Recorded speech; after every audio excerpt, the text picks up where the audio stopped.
은혜와 평안이 넘치기를 빕니다. 고객 감동이라는 말을 많이 들어보셨을 거예요. 처음에는 이제 고객 서비스라는 말을 시작했죠. 그냥 단순히 고객에게 돈을 받기 위해서가 아니라 정말 고객에게 서비스를 주자. 이제 그 다음 단계가 고객 만족이라는 말이 나왔습니다. 고객이 만족할 때까지 그렇게 서비스를 하겠다는 거죠. 그리고 이제 3단계로 나온 것이 고객 감동입니다. 고객이 깜짝 놀라게 하는 단계까지 그렇게 서비스를 하자라는 거죠. 그래서 어떤 회사에는 이렇게 붙어 있답니다. 귀신은 속여도 고객은 못 속인다. 어떤 식당에는 이렇게 붙어 있다고 합니다. 고객이 짜다고 하면 짜다. 이 감동, 정말 감동을 주기를 바라서 그렇게 하는 거죠. 우리에게도 감동이 필요합니다. 특히 요즘 코로나19로 삭막한 시대를 살아가면서 우리의 가슴이 메말라지죠. 이런 메마른 가슴을 촉촉하게 적셔줄 수 있는 그런 감동이 우리 삶에 필요합니다. 이제 장마 또 지나고 나면 무더위가 몰려오겠지요. 우리 생활은 바쁘고 피곤하고 또 스트레스 받고 거기다가 코로나19까지 와서 또 경제적으로도 불안하고 그렇습니다.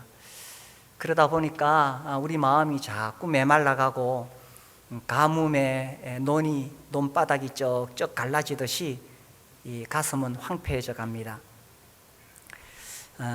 그리고 정말 스트레스를 많이 받으면은 우리 감정이 완전히 말라붙어서 울지도 못하고 웃지도 못하고 그렇게 됩니다. 뉴스에는 연일 온갖 거칠고 험한 사건들이 계속 보도가 됩니다. 그러다가 가끔씩 이 훈훈한 사연이 올라오면 우리 마음에 감동이 되죠. 지난주인가 지지난주인가 울산에서 70대 되신 분이 거리에서 갑자기 쓰러졌어요. 이 심정지가 된 거죠. 주위에 있는 사람들이 당황해서 어찌할 줄을 모르는데 어떤 아가씨가 막 달려왔습니다. 달려와가지고 막 이렇게 심장에 압박을 주고 이렇게 이제 심폐수를 했는 거죠. 그러는 사이에 이제 119가 와가지고 그 70대 되신 분을 이제 모셔가면서 그 아가씨에게 당신 누구냐, 어떤 사람이냐 이래 물으니까 그냥 간호사라고만 말했습니다. 그래 이제 이 사연이 이제 막 알려지면서 도대체 그분이 누구냐 좀 정체를 알려달라. 그래 이제 나타났죠. 자기가 간호사이다. 골든타임 5분이라 그러죠. 심장이 멎었을 때에 5분 안에 치료를 해야 살아날 수 있는데 그 골든타임을 놓치지 않고 마침 그 간호사가 그렇게 했다. 이런 이야기 들으면은 우리가 마음이 따뜻해지고 또 감동이 옵니다. 그런데 무엇보다도 우리에게는 하나님의 감동이 필요합니다. 오늘 우리가 본문 말씀을 보면은 바사왕 고레스 원년에 여호와께서 예레미야의 입을 통하여 하신 말씀을 이루게 하시려고 바사왕 고레스의 마음을 어떻게 하셨어요? 감동시키심에 이렇게 되어 있죠. 또 5절에도 보시면 이에 유다와 베냐민 족장들과 제사장들과 레위 사람들과 그 마음이 하나님께 뭡니까?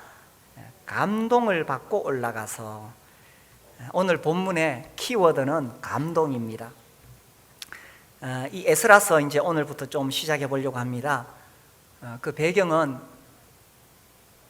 이제 유다 백성들 그들이 바벨론의 포로로 끌려왔지요. 지금 이 시대는 지금부터 약 2500년 전 페르시아 시대입니다. 그 얀이라는 그 작은 왕국의 왕이었던 고레스가 메대를 병합하고 그 다음에 이제 페르시아 이제 왕국이 되어서 바벨론까지 점령하게 되었습니다. 사실 이제 그 당시에 유다 백성들은 포로로 끌려와 있었는데, 그 바벨론 제국, 성경에는 바사라고 되어 있죠. 페르시아, 바벨론을 멸망시킨 이 페르시아 제국의 왕인 고레스가 이제 예루살렘 성전을 건축하러 돌아가라, 이런 명령을 내렸던 것입니다. 이 고레스가 이런 명령을 내린 이유에 대해서 1장 1절에 이렇게 설명이 나오죠. 바사왕, 페르시아 왕 고레스 원년에 여호와께서 예레미야의 입을 통하여 하신 말씀을 이루게 하시려고, 이렇게 되어 있습니다. 하나님께서 선지자 예레미야를 통해서 이제 70년이 되면 이 포로로 살던 유다 백성들이 다시 예루살렘으로 돌아오게 될 것이다, 이렇게 말씀하셨어요. 그런데 그 말씀을 이루시려고 하나님께서 역사하시는 방식이 뭐냐? 하나님께서 어떻게 이 하나님의 말씀을 이루시냐 했을 때에, 우리가 방금 읽었듯이 고레스의 마음을 어떻게 했다고요? 감동시키셨다는 겁니다. 강압적으로 하지 않으시고 억지로 하게 하지 않으시고 감동을 주셨어요. 이게 하나님이 하시는 방법입니다. 우리가 전도할 때도 특히 목장에서 이렇게 하라 그러죠. VIP가 오면 가르치려고 하지 말고 섬겨라. 그래서 그 사람을 섬기다 보면 마음이 열리고 감동이 오면은 이제 예수님을 믿게 되니까요. 그래서 하나님의 방식은 감동시키시는 겁니다. 이때 이 고레스는 하나님을 믿는 사람이냐? 그렇지 않습니다. 이 고레스는 여러 잡다한 그런 신들을 섬기는 그런 사람이었지, 하나님을 섬기는 사람은 아니었습니다. 그런데 참 놀랍죠. 하나님께서 이런 이방인을 통해서도 하나님의 말씀을 이루어 가신다는 것입니다. 이런 이방인을 통해서도 하나님께서 하나님의 뜻을 계시하시고 선포하게 하신다는 것입니다. 그래서 이제 이 고레스는 사실 이제 페르시아 제국의 왕이 되면서 엄청난 권력을 가지게 되었죠. 여기 우리가 읽었지만은 2절에도 보시면 바사왕 고레스는 말하노니 하늘의 하나님 여호와께서 세상 모든 나라를 내게 주셨고, 이렇게 나옵니다. 그 당시 이미 바벨론이 그 당시 알려진 세계, 인도까지 다 이렇게 지배하고 있었기 때문에 고레스는 엄청난 권력을 이제 그 바벨론을 멸망시키고 이제 얻게 된 것입니다. 이렇게 엄청난 권력을 가진 왕이지만 하나님께서 그를 감동시키셔서 하나님의 말씀을 이루게 하신 거죠. 우리에게도 이런 하나님의 감동이 필요합니다. 감동이 없는 신앙생활은 의무적인 신앙생활이 됩니다. 종교적인 형식밖에 되지 않습니다. 신앙생활 한다는 것은 재미있는 거잖아요. 성도를 만나는 것이 즐겁고, 또 찬양하고 기도하는 것이 즐겁고, 교회에 와서 예배 드리는 것이 즐겁고, 신앙생활은 재미있는 거잖아요. 만약에 내가 재미없이 이 신앙생활을 하고 있다면 나에게 정말 이 하나님의 감동이 필요합니다. 하나님 감동이 없으면 우리의 마음이 굳어지게 되고 신앙생활은 그냥 형식적인 것이 되는 거예요. 그러면서 이제 세월이 흘러가면, 예수님 믿은 지 오래되어 가면은 이 마음이 굳어져서 성경에 나오는 바리새인처럼 돼갑니다. 그래서 이제 오랫동안 교회 생활을 했기 때문에 많이 알거든요. 그러니까 쉽게 판단합니다. 또 쉽게 다른 사람을 비난합니다. 그렇지만 자기 마음은 냉랭한 거예요.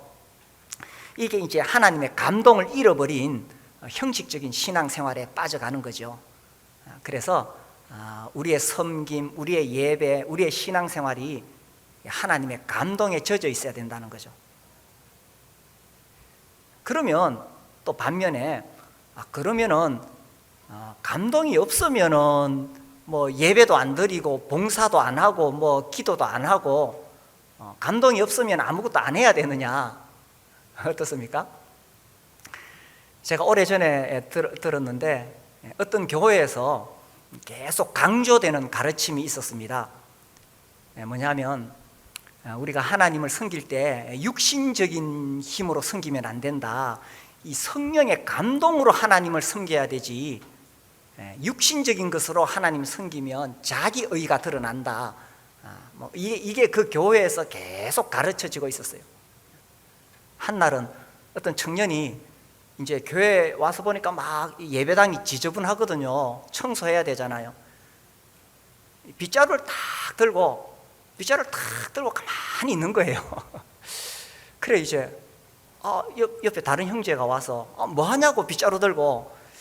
자기가 지금 이 청소를 하려고 하는데 이게 지금 자기 육신의 힘으로 하는 건지 이 성령의 감동으로 하는 건지 자기가 가만히 지금 분별하고 있대요. 어떻습니까? 감동이 없으면 청소 안 해도 되는 겁니까? 예배 안 드려도 되는 겁니까? 그런 건 아니죠. 우리가 마땅히 해야 할 바를 해야 됩니다. 그러나 감동이 없으면 신앙생활이 재미가 없는 거예요. 반면에 하나님의 감동이 있으면 우리가 하나님을 섬기는 것도 정말 기쁘게 헌신하게 된다는 것입니다. 그래서 오늘 예배 가운데, 오늘 하나님 말씀을 듣는 가운데 이런 하나님의 감동이 있기를 바랍니다. 우리가 감동을 받지 못하는 이유가 뭐냐? 마음이 딴 데가 있어서 그런 거죠. 그 딴 데 개인마다 다 다를 것입니다. 그렇죠? 제가 예전에 그 청년회 맡아서 일하고 있을 때에 어떤 형제 하나는 계속 마음이 집중을 못해요. 어떤 자매한테 마음이 빠져가지고 마음이 딴 데가 있으니까 이 집중이 안 되는 거예요. 감동이 안 되죠. 그런 형제는 마음이 딴 데가 있으면 하나님의 감동을 받을 수가 없습니다. 특히 우리 시대에 세상에 빠져 있으면 하나님의 감동을 받을 수가 없습니다. 먹고 사는데 너무 바쁘고 거기에만 마음이 빠져 있으면 하나님의 감동을 받을 수가 없어요. 거기다가 더더욱 이 세상에서 추구하는 그런 성공, 세상 사람들이 원하는 그런 쾌락, 그런 거 자꾸 찾아가다 보면 하나님의 감동을 받을 수가 없습니다. 처음 우리가 구원받았을 때는 순간순간 하나님의 감동이 우리에게 다가왔잖아요. 예배 드릴 때, 기도할 때, 찬양할 때, 말씀 들을 때, 처음 예수님 만났을 때는 순간순간 하나님의 감동을 경험했는데 이제 세월이 흘러가면서 나도 모르게 그 버렸던 그 세상 것들 찾아가면 하나님의 감동을 받을 수가 없다는 것입니다. 갈라디아서에서 바울이 그렇게 말했지요. 갈라디아서 6장 14절에 보면, 찾으신 분은 같이 한번 읽어볼까요? 갈라디아서 6장 14절.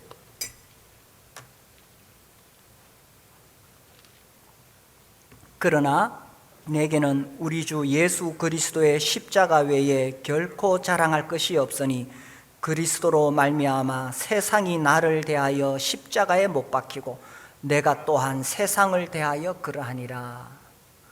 처음 예수님 만났을 때는 더 이상 세상이 부럽지가 않았습니다. 누가 아무래도 예수님 십자가 생각하면 눈물이 있었고 감동이 있었죠. 교회를 사랑하고 말씀을 사모하고 이 귀한 복음 전하고 싶었고, 세상이 뭐라고 하든지 나는 세상 관심 없었습니다. 그런데 시간이 지나가면서 나도 모르게 마음이 세상에 빠져 있으면 그 처음 구원받았을 때의 그 하나님의 감동을 더 이상 누릴 수가 없다는 것입니다. 그러면서 신앙생활이 의무적인 종교 생활이 될 수가 있습니다. 그렇게 자꾸 시간이 흘러가면 이 마음도 돌처럼 딱딱해지는 거예요. 하나님 말씀이 전해져도 마음에 와 닿지를 않습니다. 혹시 이 하나님 말씀에 잠시 마음이 움직일지라도 또다시 이내 굳어지게 됩니다. 그러다 보니까 기쁨이 없는 형식적인 신앙생활을 하게 되고 그냥 뭐 종교생활이 되는 거예요. 심지어 마음이 굳어지면 하나님의 역사를 보고도 그것을 인정하지 않게 됩니다. 누가복음에 보면 누가복음 13장에 보시면요, 예수님께서 이 땅에 오셨을 때에 여러 가지 많은 일을 행하셨는데 많은 병자를 치유하셨지요. 13장 10절 예수께서 안식일에 한 회당에서 가르치실 때에 11절, 저는 이 11절 읽을 때마다 이 여인이 얼마나 고통스러웠을까 아주 세세하게 묘사하고 있습니다. 18해 동안이나 귀신 들려 앓으며 꼬부라져 조금도 펴지 못하는 한 여자가 있더라. 여기 나와 있는 이 수식어들을 보면 이 여자 얼마나 참 하루하루 얼마나 고통스럽게 살고 있었나요? 한두 해도 아니고 18해 동안이나 귀신 들려 앓으며 영적으로 막 괴로움을 받으면서 꼬부라져 조금도 펴지 못하는 한 여자. 그런데 우리 주님이 12절 예수께서 보시고 불러 이르시되 여자여 네가 네 병에서 놓였다. 우리 주님이 그렇게 말씀하시니까 이 여자가 고침을 받았죠. 13절 안수하시니 여자가 곧 펴고 하나님께 영광을 돌리는지라. 야, 이 여자가 막 이 꼬부라져 있던 허리를 펴면서 막 입에서 찬양이 터져 나왔겠지요.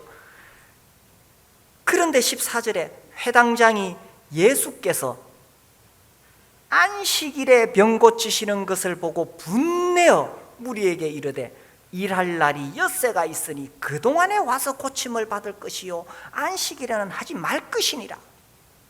그러니 이 회당장의 머릿속에는 안식일에는 일하면 안 되잖아요.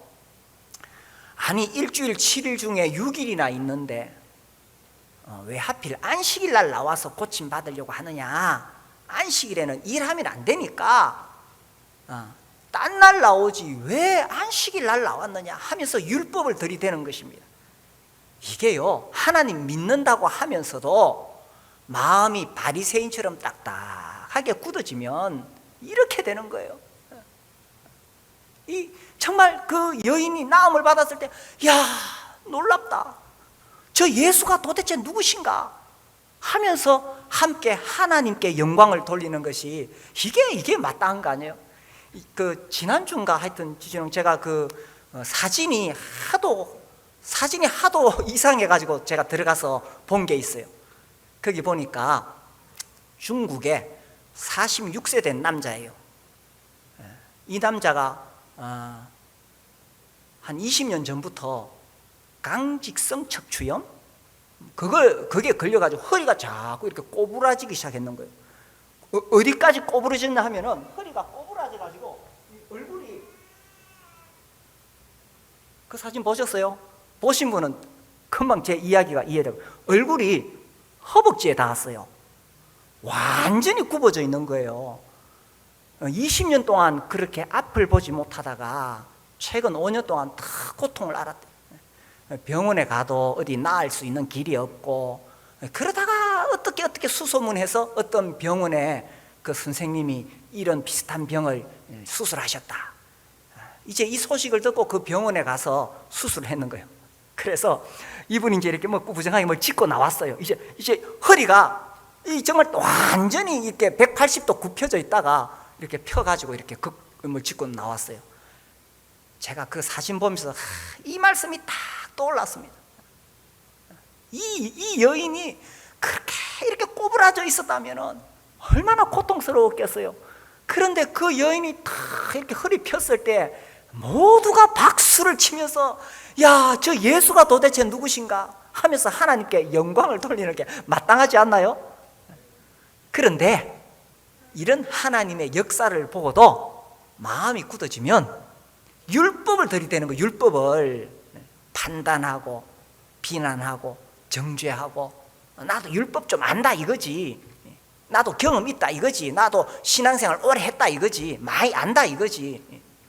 이게요, 우리의 마음이 굳어지면 이렇게 냉랭한 종교 생활을 하게 된다는 것입니다. 그래서 우리의 굳어진 마음이 풀어지고 열리고 감동을 받아야 돼요. 하나님은 우리가 이렇게 딱딱한 마음으로 살아가는 것이 아니고 정말 부드러운 마음으로 살아가기를 원하십니다. 에스겔 36장을 한번 보겠습니다. 에스겔 36장 26절을 보시면, 찾으신 분 같이 읽겠습니다. 26절. 또 새 영을 너희 속에 두고 새 마음을 너희에게 주되 너희 육신에서 굳은 마음을 제거하고 부드러운 마음을 줄 것이며. 이 에스겔 메시지는 이스라엘 백성들이 포로에서 돌아왔을 때 하나님께서 그들을 이렇게 변화시키실 것을 말씀하시는데, 이것은 또한 신약시대에 사는 우리가 성령을 받은 다음에 하나님께서 우리에게 이런 마음을 주시겠다는 거예요. 하나님께서 우리에게 새 영, 성령을 주셔서 새 마음을 우리에게 주시는데, 그 새 마음은 어떤 마음이냐? 너희 육신에서 굳은 마음을 제거하고 부드러운 마음을 줄 것이며. 그래서 성령을 모신 우리는 딱딱한 굳은 마음이 아니라 부드러운 마음으로 살아가도록 하나님께서 우리에게 이런 마음을 주시겠다는 겁니다. 자, 여기 제 성경에 보면, 제 성경에는 굳은 마음 1 돼 있고 밑에 보면 돌 이렇게 적혀 있어요. 다른 분도 그런가요? 그 다음에 부드러운 마음에는 2라고 적혀 있고 밑에 보면 고기 이렇게 적혀 있습니다. 그래서 굳은 마음은 돌처럼 딱딱한 마음을 굳은 마음이라 하고, 또 부드러운 마음은 고기처럼 이렇게 부드러운 마음 이렇게 돼 있어요. 그래서 하나님은 우리가 이 돌처럼 굳은 마음으로 살기를 원하지 않습니다. 그래서 하나님이 새 영을 주셔서 정말 우리 마음이 감동을 받아서 우리 마음이 고기처럼 부드러운 마음이 되기를 원하시는 것입니다. 그래서 오늘도 이 예배 가운데 하나님 말씀을 들을 때에 이 부드러운 마음이 될 수 있도록 주님 이 시간 감동받게 하소서. 그래서 우리의 마음이 정말 이 부드러운 마음이 될 수 있도록 이 시간 하나님의 감동이 있기를 바랍니다. 이런 하나님의 감동을 받으려면 어떻게 해야 되느냐? 자, 다시 에스라서 1장 돌아와서요, 5절에 보면 이에 유다와 베냐민 족장들과 제사장들과 레위 사람들과 그 마음이 하나님께 감동을 받고, 이렇게 하나님께 감동을 받고 돼 있죠. 성경에서 이 에스라스가 차지하는 위치가 있습니다. 하나님께서 에스라스의 메시지를 주신 것을 우리가 또 생각을 해봐야 돼요. 아까 배경을 말씀드렸듯이 이스라엘 백성은 아브라함의 자손입니다. 하나님께서 아브라함을 선택하셔서 이 이스라엘 민족을 하나님의 선택된 백성, 거룩한 백성으로 삼으셨습니다. 그들이 이집트에서 노예 생활하고 있을 때에 모세와 여호수아를 통해서 이끌어내시고 이제 약속의 땅에 들어가게 하셨죠. 가나안 땅, 이 약속의 땅에 들어갔어요. 거기서 이제 다윗 왕국을 세우게 하셨죠. 그리고 솔로몬을 통해 성전을 세우게 하셨습니다. 그리고 이제 그들에게 하나님 말씀을 주셔서 하나님 말씀을 잘 지키고 순종하고 하나님께 예배하는 그런 하나님의 거룩한 백성이 되기를 원하셨습니다. 그런데 이스라엘 백성은 하나님을 예배하지 않고 우상을 섬겼지요. 하나님 말씀을 불순종하고 온갖 죄를 다 지었지요. 그래서 하나님 마음이 아프신 거예요. 선지자들을 계속 보내셔서 경고하셨습니다. 너희들이 하나님께 돌아와야 된다. 말씀에 순종해야 된다. 우상을 버려야 된다. 그렇게 선지자들을 보냈지만 이스라엘 백성들은 돌아오지 않았습니다. 그래서 하나님께서 계속 경고하다가 결국은 하나님께서 심판을 내리시게 된 거죠. 그래서 북이스라엘은 아시리아에 의해서 BC 722년에 망하게 되고, 남유다는 바벨론에 의해서 BC 586년에 그렇게 망하게 되죠. 이렇게 나라가 망하게 되지만 하나님 마음은 자기 백성들을 향해서 여전히 마음이 아프고 사랑하는 마음은 변하지가 않는 거예요. 그래서 이 예레미야를 통해서 그 심판을 경고하실 때도 하나님 정말 마음이 아팠기 때문에 예레미야가 눈물로 백성들에게 호소합니다. 제발 죄짓지 말고 불순종하지 말고 우상 숭배하지 말고 하나님께 돌아오라고. 그러나 끝까지 거부하면 심판이 있을 것이라고 말하면서, 그러면서 또 놀라운 약속을 전해줬지요. 예레미야 25장에 나옵니다. 예레미야 25장 볼까요? 에스라 뒤쪽에 이사야 다음에 예레미야죠. 예레미야 25장 11절 11절 찾으시면 같이 읽겠습니다. 이 모든 땅이 폐허가 되어 놀랄 일이 될 것이며 이 민족들은 70년 동안 바벨론의 왕을 섬기리라. 몇 년입니까? 70년이죠. 12절에 제가 읽을게요. 여호와의 말씀이니라. 여호와의 말씀이니라. 70년이 끝나면 내가 바벨론의 왕과 그의 나라와 갈대아인의 땅을 그 죄악으로 말미암아 벌하여 영원히 폐허가 되게 하되. 여기서도 몇 년이라고 되어 있습니까? 70년. 야, 이게 예레미야가 이런 예언을 할 때는 과연 이루어질 수 있을까? 할 만큼 바벨론은 강대국이었습니다. 감히 어느 나라가 바벨론에 대항할 수가 있겠습니까? 그런데 하나님은 예언하셨죠. 70년 되면 바벨론도 멸망할 것이다. 그리고 이 70년이 지나면 이제 이스라엘 유다 백성들이 포로 생활에서 돌아올 것이라고 이렇게 예언을 했던 것입니다. 이 당시에 이제 그 포로로 갔던 백성들은 이제 세월이 흘러서 70년이 되었다, 이제 이런 어떤 그런 분위기가 되었는 거예요. 그러나 여전히 바벨론은 강대하였고, 그죠? 페르시아가 계속 성장해 가지만, 또 하나는 지금 그들은 이제 포로가 되어서 여기 살고 있는데, 이제 하나님께서 아이고, 이제 포로로 끌려온 우리를 잊어버리지 않으셨을까? 하나님께서 과연 우리를 기억하시고 또다시 아브라함에게 약속하신 그 가나안 땅으로 우리가 돌아갈 수 있도록 해 주실까? 그러나 하나님이 그렇게 말씀하셨다면 이제 70년이 되어가면 하나님이 우리를 고향 땅으로 돌아가게 하지 않으실까? 이런 분위기였는 거예요. 그래서 포로된 자들 중에서 신실한 자들, 하나님을 사모하는 자들은 깨어서 기다리고 있었겠죠. 그런데 1절에서 드디어 이 고레스 왕이 이렇게 선포했잖아요.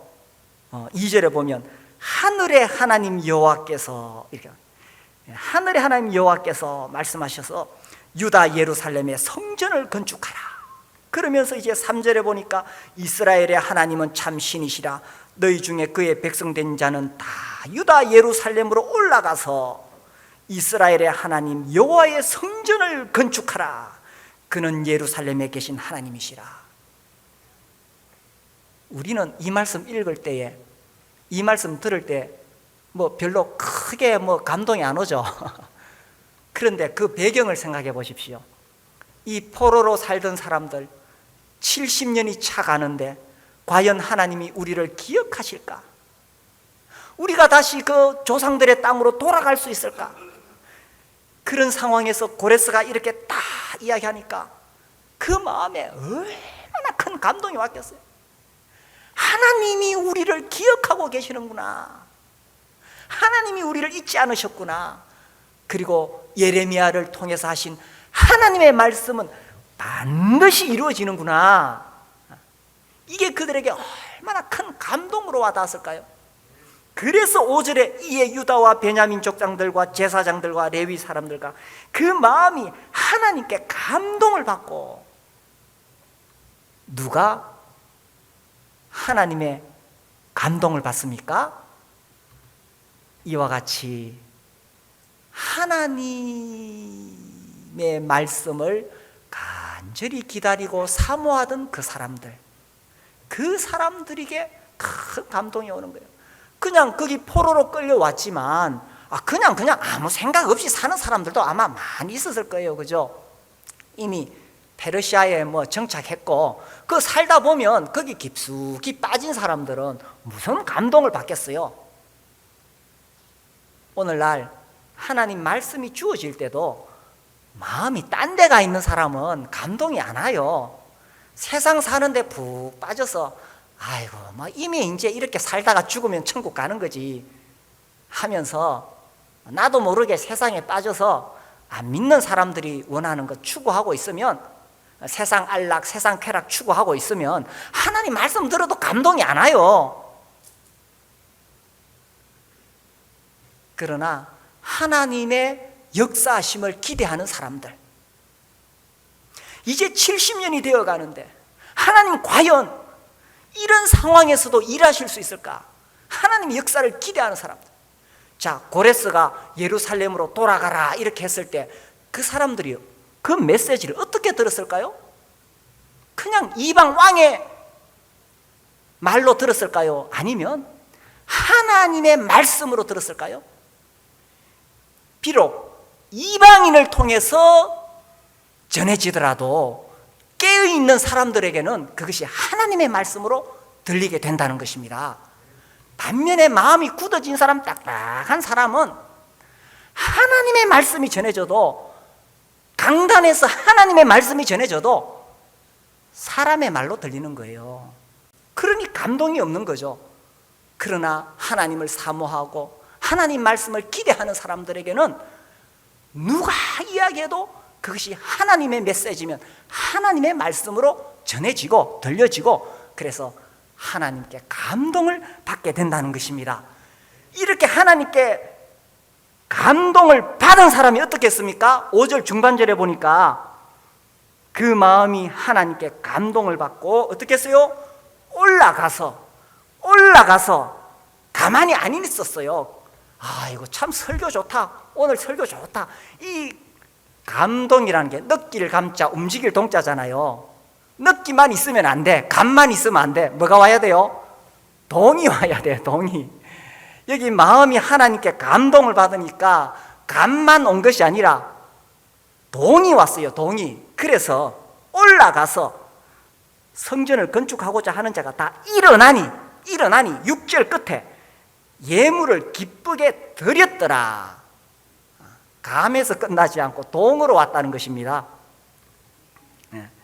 자, 또 이 상황을 가만히 보면요, 여기 이 시대 사람들은 대부분 다 이 페르시아에서 태어났던 사람들입니다.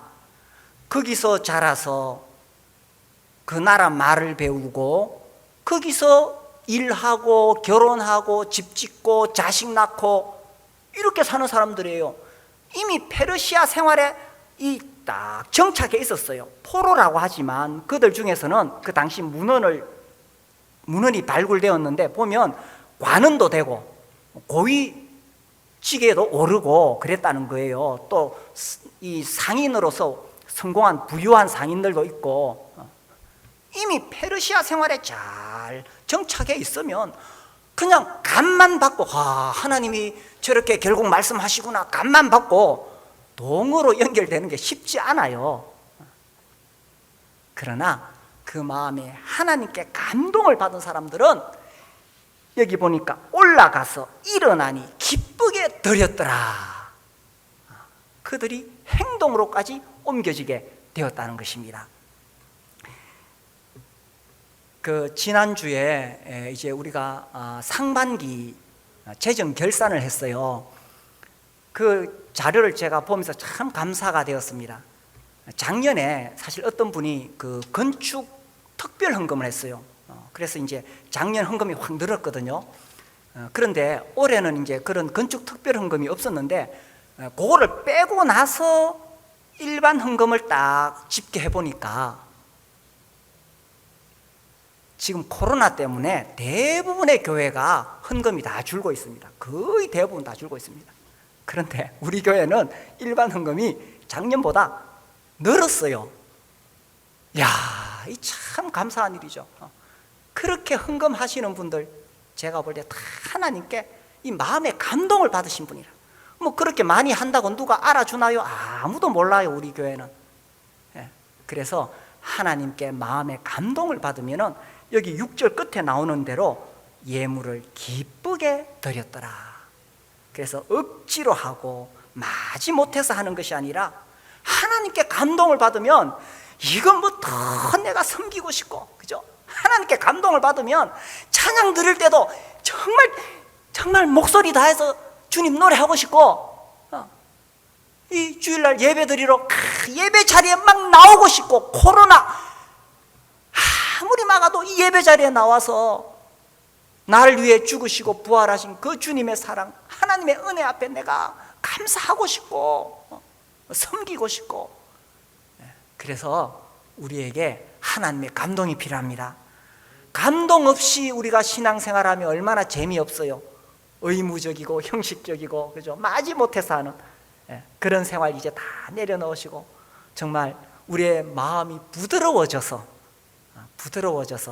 하나님의 감동으로 하나님 섬기시는 그런 신앙생활 하시게 되기를 바랍니다.